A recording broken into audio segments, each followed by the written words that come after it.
Hello, people. Welcome to another edition of the films that I watched this week. It snowed. It fucking snowed. Where you could actually make a snowman. I didn't because I'm too old to go out in the snow. But my neighbours, they made a snowman. Surprise! It's all gone now, of course, but that's neither here nor there. I had a terrible night last night. My God, I got into bed. I started watching a film. I couldn't concentrate. We'll get to that film. Then I started reading the book and I couldn't concentrate. Then within 5 minutes, I was shivering and shaking. And I tossed and I turned all night. I do not want another night like that. It was horrible. But anyway, let's talk about the films that I watched this week. Run through them pretty damn quick. The first one was from 2022 and it was called Nanny or The Nanny. Now, I don't remember much about this because we had a family emergency an hour or so after this film. But what I remember of it, there was this Senegalese woman. She was a nanny. She was nanny for a kid. Parents were Michelle Monaghan and somebody else. I don't remember anything happening. She maybe had a few visions. But I don't get what that film was. I can't remember for the life of me what it was about, really. I give it a 5. It was the first watch. I never watched that shit again. Anyway. Then I watched The Substitute from 1996. Tom Berenger, Vietnam veteran, goes undercover at a school. Ernie Hudson is the principal. It's one of those schools where the kids do whatever they want.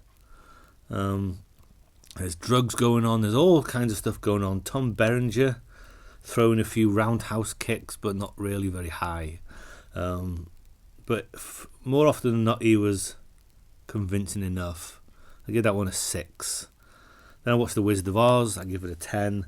I watched Let Me In from 2010, a remake of Let the Right One In, Chloe Grace Moretz and some kid. I like it. I don't like it as much as the Swedish film, but I do like it.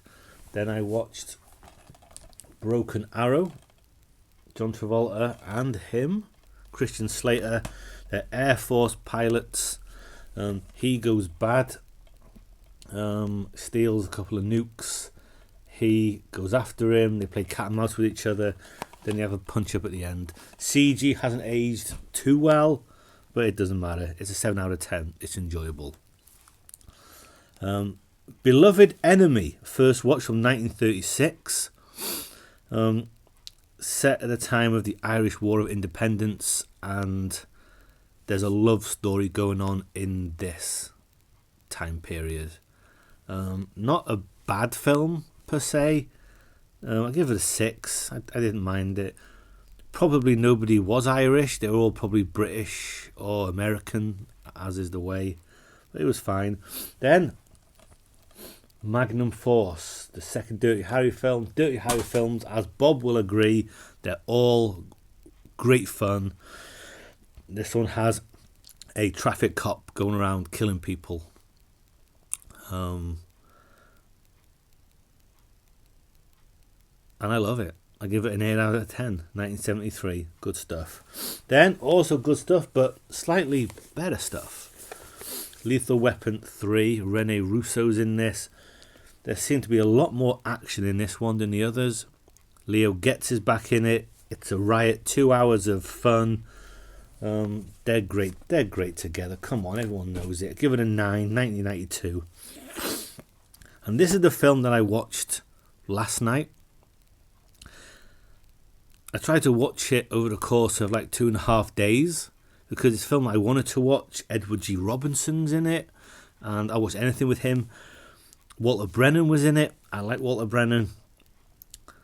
It's a period drama type film set in San Francisco around the gold rush.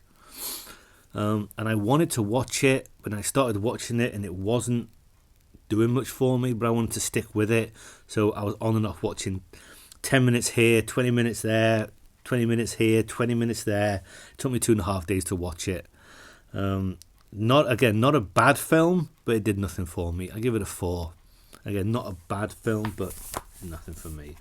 And last maybe least, from 1997, Star Kid, starring the lad from Jurassic Park who gets electrocuted on the fence. This kid, he gets bullied. He finds this cybernetic suit. It can talk. It's fully functioning, but it can't move. It needs a host, for lack of a better word.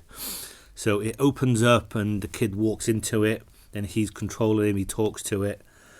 Has a bit of fun. Goes after his bully. Has a bit of fun there. And that's what it is. It's fun until this big, creepy, weird creature comes. And they have to fight it. I'm guessing they were practical suits. And they weren't bad. But it's not really very good. I give it a 5 out of 10. Not boring while watching it, but when you finish watching it, you think that really wasn't very good. So that's all the films that I've watched this week. We also had another day, Sunday, when I didn't watch anything. Just like last week was last Saturday, I didn't watch anything. But that's what I watched. Thank you for watching. I want to thank Rick for last week. He knows what it is. The Family Emergency, Rick Gleaves, the video place. And I want to thank Bob as well. A great support for that time. And hopefully, and after what's happened this week, I mean this more than ever, all being well, fingers crossed, I'll be back again next week.